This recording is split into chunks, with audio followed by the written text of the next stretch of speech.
So my dear friend, मैं जैसे आपको पहले बता दिया था फाइनेंशियल एजुकेशन का जो है, जो मैं आपको बताया था ऑलरेडी मैंने पढ़ा दिया है कि फाइनेंशियल, और आपको पूरा ब्रीफ कर लिया था फाइनेंशियल एजुकेशन क्या है, और उसका पहला पार्ट मैंने बना चुका हूँ।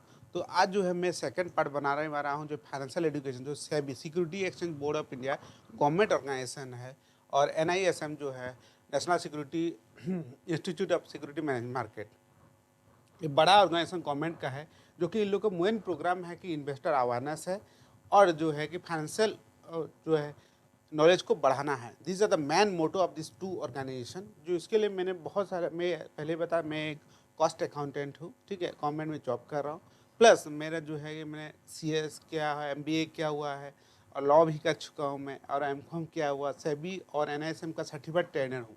तो मैं आपको पहले ही वीडियो में बता दिया कि ये जो है कि फाइनेंशियल एजुकेशन क्या है। तो मेरे ये एजेंडा में आपको बताया था कि need of financial planning, important understanding of house hold, saving, investment difference क्या, कैसे आप प्रायोरिटाइज करोगे, गोल क्या है, ड्रीम क्या है ना, गोल और ड्रीम में क्या अंतर होता है, इंश्योरेंस क्या क्या प्रोडक्ट में इंश्योरेंस कवर होगा, पैन कार्ड क्या यूज़ होगा, और पोंजी स्कीम क्या होता है, फ्रॉड स्कीम जो बोलते हैं, नॉमिनी बनाना है या नहीं बनाना है, और वोमेन सेंट्रिक प्रोडक्ट है ना, बेसिकली फाइनेंशियल प्रोडक्ट जो हर एक आदमी का नीड और ज़रूरत के हिसाब से होता है, शॉर्ट टर्म गोल क्या होता है, लॉन्ग टर्म गोल क्या होता है ना, ये सब मैं कवर करने वाला हूँ। ATM क्या है, पैन कार्ड क्या यूज होता है, KYC क्या होता है, ये this thing to be cover in the this video. तो मैंने ऑलरेडी आपको बता दिया dream with goal line prioritization क्या होता है ना, नीड और वांट्स में क्या डिफरेंस है, भाई सेविंग्स और जो है कि इन्वेस्टमेंट में क्या डिफरेंस है, what is the difference between savings and investment, time में वैल्यूएबल क्या होता है, रूल 72, मतलब आप जो 72 पे रेट ऑफ इंटरेस्ट कर दीजिएगा उतना साल, means that number of year will take the money to be grow. Next topic I am going to cover this today is inflation, है ना, और कंपाउंडिंग क्या होता है। भाई कंपाउंडिंग क्या है, भाई आपको जो है अगर सिंपल इंटरेस्ट में करते 1 लाख रुपया आप लगाते हो, 1 लाख रुपये you invest today, after 30 year will get only 4 lakh rupees in the simple interest. But आप वही पैसा जो है कंपाउंड इंटरेस्ट में लगाते हो, मतलब इंटरेस्ट प्रिंसिपल प्लस इंटरेस्ट जो आएगा दैट इज टोटल क्यूमुलेटिव होता जाएगा, उसका ऊपर फिर इंटरेस्ट मिलेगा, then principal interest, then second year will get the interest, वो क्यूमुलेटिव होते जाता है, कंपाउंडिंग होते रहता है। सो आप अगर 1 लाख लगाता हो कंपाउंडिंग इंटरेस्ट में, वो आपका 30 साल के बाद 17 लाख हो जाता है, ठीक है। सो कितना डिफरेंस देखिए, 4 लाख कहाँ 17 लाख, 13-14 लाख का डिफरेंस हो रहा है, दिस इज कंपाउंडिंग।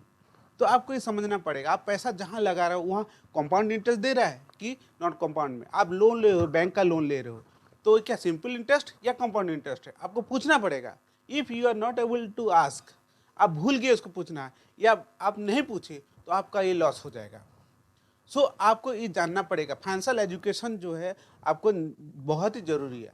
आप स्कूल स्टूडेंट हो, पढ़ाई कर लो स्कूल में, आप घर में बैठे हो, तो आप भाई इनकम नहीं कर सकते हो, पैसा तो बचा सकते हो आपका पार्टनर का। सो that is the thing. Next, अभी जो नेक्स्ट टॉपिक है इन्फ्लेशन। इन्फ्लेशन इन्फ्लेशन होता है क्या भाई, भाई आपका शुगर का रेट, ऑयल का रेट, राइस का रेट, पेट्रोल का रेट जो है, जो 10 साल पहले था, क्या अभी वो रेट है? बिफोर 10 ईयर्स शुगर का रेट 16 रुपया था, अभी नाउ इट इज 40 रुपीज। हाँ, कुकिंग ऑयल का जो है कि 290 रुपया था, अभी 500 रुपया हो गया है। राइस का 14 रुपया 15 था, अभी 40 रुपया हो गया है। पेट्रोल का दाम तो भाई अभी तो जो अगर बात करोगे तो कितना हो गया भाई, ये 100 रुपया, 100, ये 2009 का मैं दिया हूँ, अभी दिस मोर देन 100 रुपीज, है ना।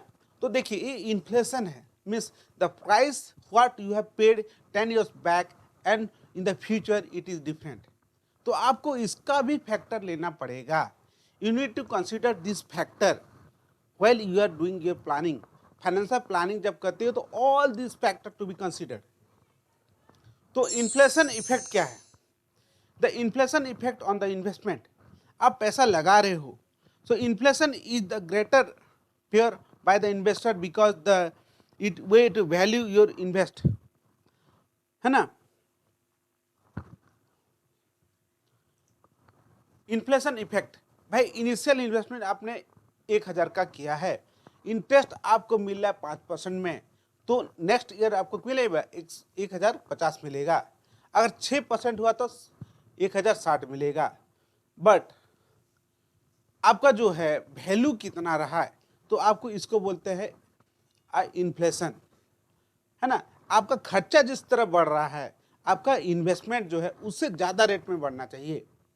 आप अगर 1000 रुपया आपको 10% इंटरेस्ट मिलता है, बट खर्चा आपका जो इन्फ्लेशन है ये 6% में हो रहा है, तो बढ़ रहा है खर्चा, तब आप पॉजिटिव कैश फ्लो में हो, आपका पैसा रहेगा। बट आपका इनकम जो है ग्रोथ कम हो रहा है रेट, और जो खर्चा का रेट ज़्यादा बढ़ रहा है, तो इन्फ्लेशन आपका नेगेटिव हो गया, then it is not good for you. Next हो गया बजटिंग, बहुत ही इंपॉर्टेंट है बजटिंग। बजटिंग क्या होता है भाई, बहुत सिंपल वे में। Budgeting is the process of tracking the planning controlling inflation outflow of inflow money. पैसा क्या आ रहा है आपके पास और क्या जा रहा है, इसको कंट्रोल करना। आ रहा है मतलब क्या, इनकम है, जा रहा आउटफ्लो हुआ, आपको उसको बैलेंस करना, उसको बोलते हैं budgeting. Means balancing your income and expenditure is budgeting. सबको करना पड़ता है फिगर में, है ना भाई। पैसा क्या सोर्स से आ रहा है और कहाँ का खर्चा करोगे।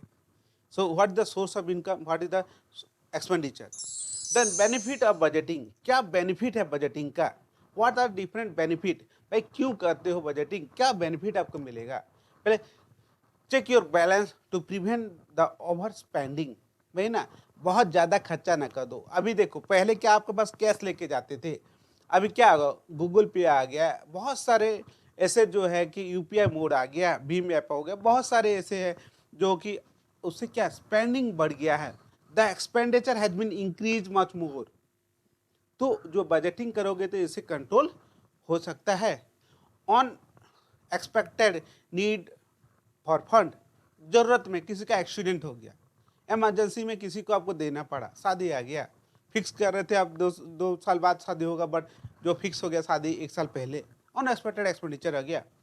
डिसिप्लिन, बजटिंग करने से आपका जो है डिसिप्लिन वे में आप पैसा खर्चा करते हो, इनकम का आपको सोर्स पता है। Then have the mechanise the understand for living, standard of living जो है आप मैनेज कर सकते हो प्रॉपर। भाई आप जो है कि कार में चलते हो हमेशा, आपके पास पैसा नहीं है तो आप कैसे चलोगे। तो आपका जो है लाइफस्टाइल को बैलेंस करने के लिए budgeting is much more essential.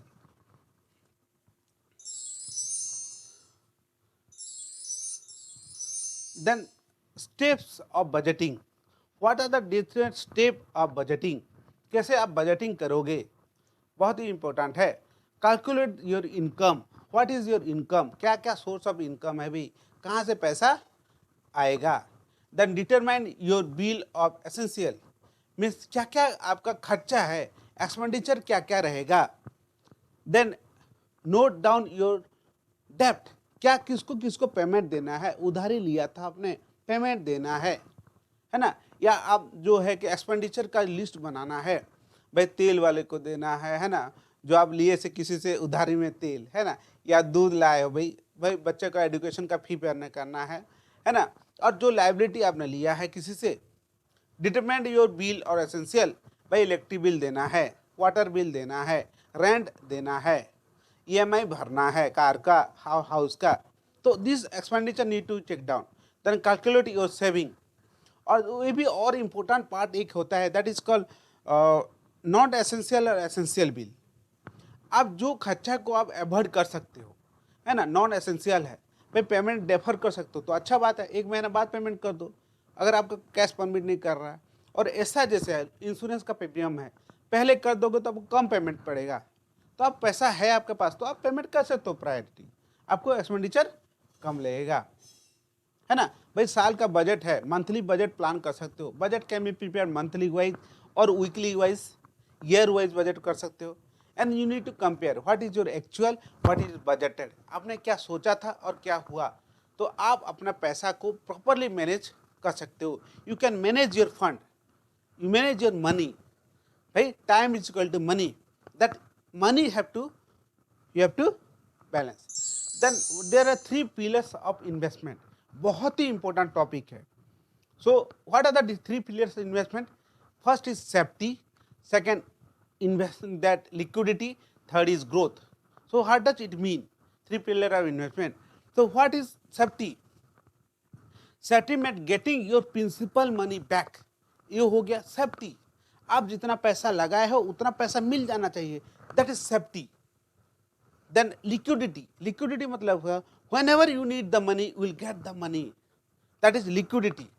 You get the money when you need, so that is called liquidity.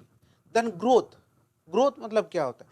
Growth is nothing but it will get the money more than you invested. How much? कितना मिला भाई? Growth. मैं 1 लाख लगाया था, 1,10,000 मिला, तो 10,000 extra मिला, that is growth. Growth है ना? So that is growth. Will you get more then what you invest, that is growth. So ये इन्वेस्टमेंट का 3 फिलोसॉफी पूरा दिमाग पे बैठा लीजिएगा, very important. So 3 pillar of investment, first is safety, liquidity and growth. Then identify your goal. मैंने आपको बता दिया what are the different type of goal. भाई आपको ज्वेलरी खरीदना है, बच्चा का एजुकेशन करना है, बच्चा का शादी करना है, हाउस खरीदना है, कार खरीदना है, बाइक खरीदना है, वर्ल्ड टूर करना है। So what are the goal? You have to write down short term goal, medium term, long term. So goal can be 3 type. तो क्या है short term goal, long term goal क्या है and medium term goal क्या है? तो short term गोल मतलब क्या हुआ? जो कि 3 साल के नीचे है, that might be A short term गोल। 3 साल से 5 साल है, वो मीडियम टर्म गोल हो गया। और जो आपका जो है कि 5 साल से ज़्यादा हो गया, that is long term goal. So goal can be up to 3 types, short term, medium term and long term goal. I hope you are able to understand. हमको लग रहा है कि आप समझ रहे हो। अगर समझ नहीं आ रहा है तो कमेंट बॉक्स में कमेंट लिखिए, ताकि मैं और सिंप्लीफाई हुए में और बढ़िया एग्जाम्पल के साथ आपको मैं समझा सकूं। Then risk and return. तो रिस्क और रिटर्न का जो है बहुत ही अच्छा संबंध है। The medium return, high risk, high return. तो रिस्क एंड रिटर्न कैटेगरी क्या है? Lower risk, medium risk, high risk. तो बहुत सारे इंस्ट्रूमेंट्स है और प्रोडक्ट है, इसको बोले थे इंस्ट्रूमेंट और product where you can invest your money. Low risk है, दैट इज कैश आपके पास है ना? बैंक में एफडी कर दो, सेविंग्स पे रख दो, है ना? उसमें सीएलटीडी होता है। सीएलटीडी मतलब कोई पार्टिकुलर, देखो आप बैंक में रखते हो 3% इंटरेस्ट देता है, बट 5 लाख रुपया है, बट नीड आपको 1 ही लाख रुपया मैक्सिमम खर्चा होता है। भाई 4 लाख ऑटोमेटिक वो एफडी में चला जाएगा। तो आपको जो नॉर्मल रेट ऑफ इंटरेस्ट अगर 3% मिलता है 1 लाख पे, वो आपका सीएलटीडी हो जाएगा तो 8%, 7% मिलेगा। तो उसको बोलता है सीएलटीडी बैलेंस करना। Then medium risk, medium risk means debenture, bond, fixed income जो होता है, ये जो होता है मीडियम टर्म रिस्क है। डिवेंचर में इन्वेस्ट करना, बॉन्ड में पैसा लगाना, गोल्ड बॉन्ड है, बहुत सारे गवर्नमेंट का बॉन्ड होता है, ट्रेजरी बिल है, उसको बोलते हैं मीडियम टर्म। मैं पूरा समझाऊंगा आपको डिवेंचर बॉन्ड क्या होता है, उसको पूरा सेपरेट वीडियो भी लाऊंगा, ठीक है? नेक्स्ट हो गया हाई रिस्क, बहुत ज़्यादा इक्विटी में अलग कंपनी जो है, पैसा जो आपका जो है शेयर मार्केट में लगा देना, इक्विटी में लगा देना, दैट इज कॉल्ड इक्विटी। और म्यूचुअल फंड में लगाना, मार्केट पूरा पैसा मार्केट में लगा दिए, मार्केट डूबा तो पैसा डूबा, high risk. Next investment option. तो मैंने आपको बहुत सारे चीज़ आपको बताया। उसके बाद हो गया इन्वेस्टमेंट ऑप्शन। क्या क्या इन्वेस्टमेंट ऑप्शन है आपके पास? शॉर्ट टर्म, दैट हो गया savings bank account, short term fixed deposit हो गया शॉर्ट टर्म के लिए इन्वेस्टमेंट ऑप्शन। लॉन्ग टर्म में आप शेयर मार्केट में लगा सकते हो, पीपीए पब्लिक प्रोविडेंट फंड में लगा सकते हो, एमआईएस में लगा सकते हो, मंथली इनकम जो है आप जनरेट कर सकते हो। एक बार 10 लाख रुपया दिया, महीना आपको जो है कि इंटरेस्ट दे रहा है 8,000 रुपया, है ना? So this are the some scheme you can do. Then bond में, डिवेंचर में पैसा लगा सकते हो। Then prepare your financial plan by risk taking ability and financial goal, दोनों चीज़ है आपको बैलेंस करके जाना पड़ेगा। Prepare your financial plan, financial plan आपको करना पड़ेगा। Financial plan can be prepare after assessment of income, expenditure, asset, liability और फाइनेंशियल गोल। आपका कितना इनकम है, आपका कितना एक्सपेंडिचर है, वो आपको प्रिपेयर करना पड़ेगा फाइनेंशियल प्लान बनाने के टाइम में। और आपका रिस्क टेकिंग एबिलिटी कितना है, आप कितना रिस्क ले सकते हो, वो भी आपको डिसाइड करना पड़ेगा। आपका फाइनेंशियल गोल क्या है, शॉर्ट टर्म है कि लॉन्ग टर्म है, गोल आपको डिसाइड करना पड़ेगा। ये सब चीज़ आपको before planning your financial plan you need to consider. जैसे मैंने आपको पहले बता दिया, these are the things to be covered. That risk taking ability क्या है, आपका इनकम क्या है, एक्सपेंडिचर क्या होने वाला है, एसेट क्या है आपका, लायबिलिटी क्या है, एसेट क्या है, आपके पास फ़ोन है ना, आपके पास लैपटॉप है, बंगला है, गाड़ी है, these are the asset.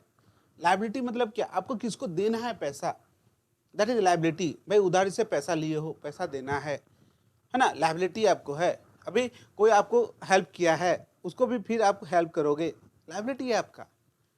Income, पैसा जो है आएगा, इनकम सैलरी से आ रहा है, बिजनेस से आ रहा है, दैट इज इनकम। एक्सपेंडिचर, बहुत सारे मंथली एक्सपेंडिचर है, पढ़ाई करना है बच्चों को, अपना इनकम जनरेट करना है ना, एक्सपेंडिचर है। एक्सपेंडिचर मतलब क्या, बच्चा को पढ़ाई करना है, एजुकेशन है, घर चलाना है, दिस आर द एक्सपेंडिचर।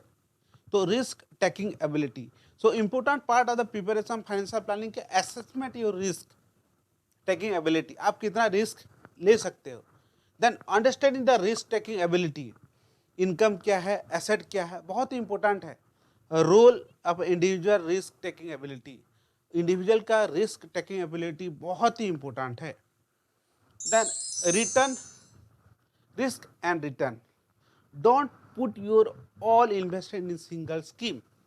पूरा जितना पैसा आप 10 लाख रुपया इनकम के रिटायरमेंट प्लान हुआ सेविंग्स में डाल दिए खाता में, बैंक डूबा सब गया।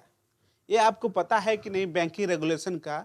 आपका अगर करोड़ों रुपया भी होगा, बैंक मैक्सिमम आपको जो है, पहले 1 लाख था, साथ 5 या 10 लाख रुपया है, अगर करोड़ों रुपया भी रखोगे, बैंक डूब गया मतलब टोटल आपको फुल पैसा आपका डूब गया। मैक्सिमम 5 लाख या 1 लाख कुछ अमाउंट है, that only you can get. So आपको पैसा को अलग अलग जगह रखना है ना। जैसे आप कुछ लैंड में लगा दिए, कुछ बिल्डिंग खरीद लिए, कुछ शेयर में लगा दिए, कुछ आपका जो है कि गाड़ी खरीद के भाड़ा में लगा दिए। So there are different way you can invest your money, but don't keep your all money in single bucket. देख ठीक है, जैसे बकेट लेके जा रहा हूँ अंडा, तो अगर एक्सीडेंट हुआ तो पूरा सब अंडा खराब हो जाएगा। तो सिमिलरली आपका पैसा आपका हाथ में है।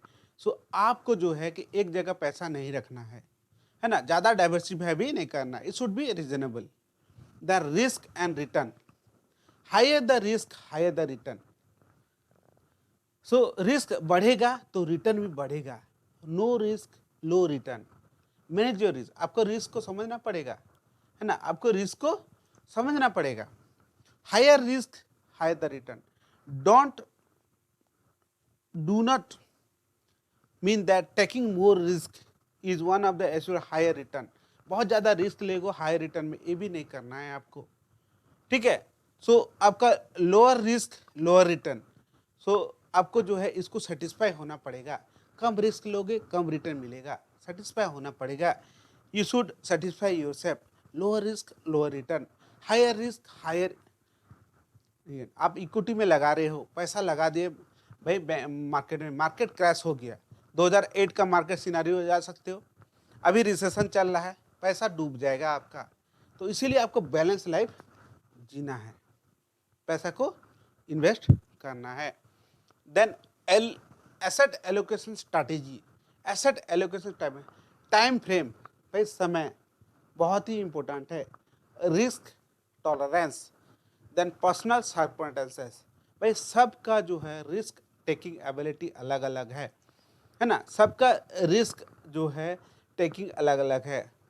रिस्क टॉलरेंस, टाइम फ्रेमवर्क, किसको आज जरूरत है पैसा, किसको 10 साल बाद जरूरत है पैसा, someone need today money, someone need after 5 year money, so it will be different. So allocation is much more important. Your time frame, आपका क्या टाइम फ्रेम होना चाहिए, your risk taking capacity tolerance, personal circumstances, आपका liability ज़्यादा है तो आप ज़्यादा रिस्क नहीं ले सकते हो। Depend upon the your age, आपका एज, आपका लाइफस्टाइल, आपका फैमिली कंडीशंस, है ना, बहुत सारे ऐसे फैक्टर्स है, आपको समझना पड़ेगा, तब then you can understand and you can allocate your asset. आपके पास जो इन्वेस्टमेंट है, एसेट है, उसको आप सही जगह लगा सकते हो। You can use your money. So self prioritisation मैंने आपको बता गया। पहले प्रायोरिटाइजेशन कैसे करोगे, नीड और नेसेसिटी के बारे में मैंने बता दिया।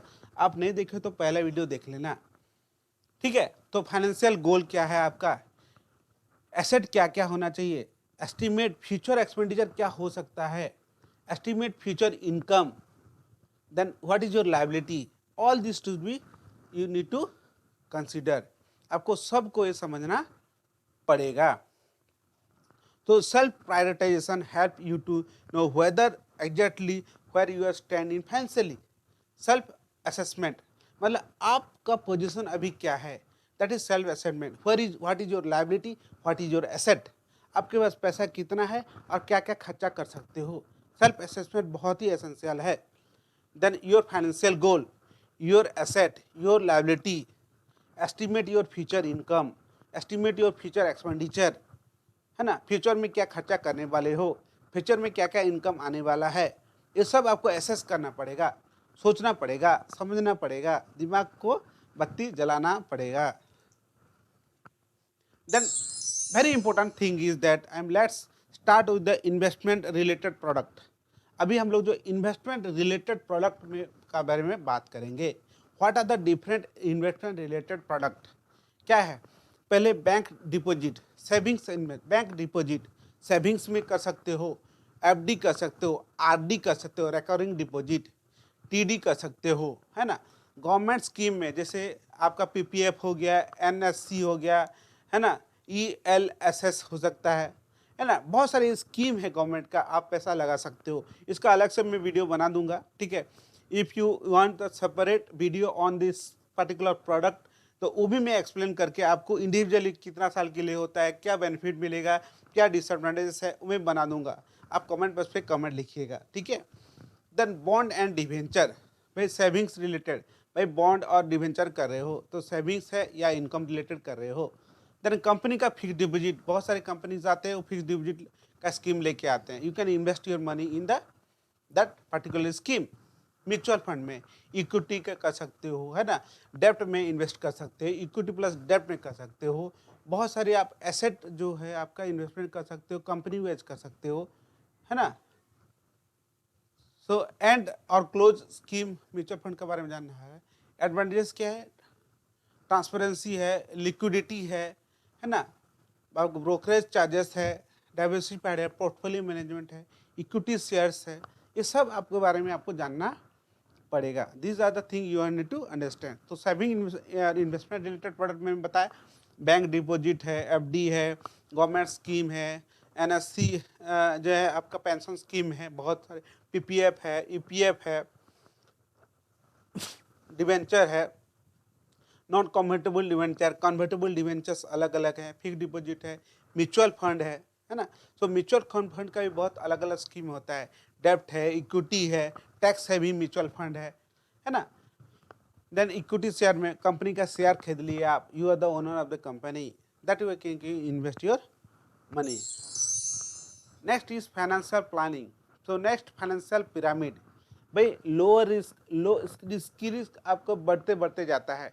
नीचे वाला प्रोडक्ट देखिए, नीचे वाला प्रोडक्ट वो लोअर रिस्क है, उससे ऊपर गया थोड़ा रिस्क है, फिर थोड़ा ऊपर गया थोड़ा रिस्क है, हाई रिस्क है।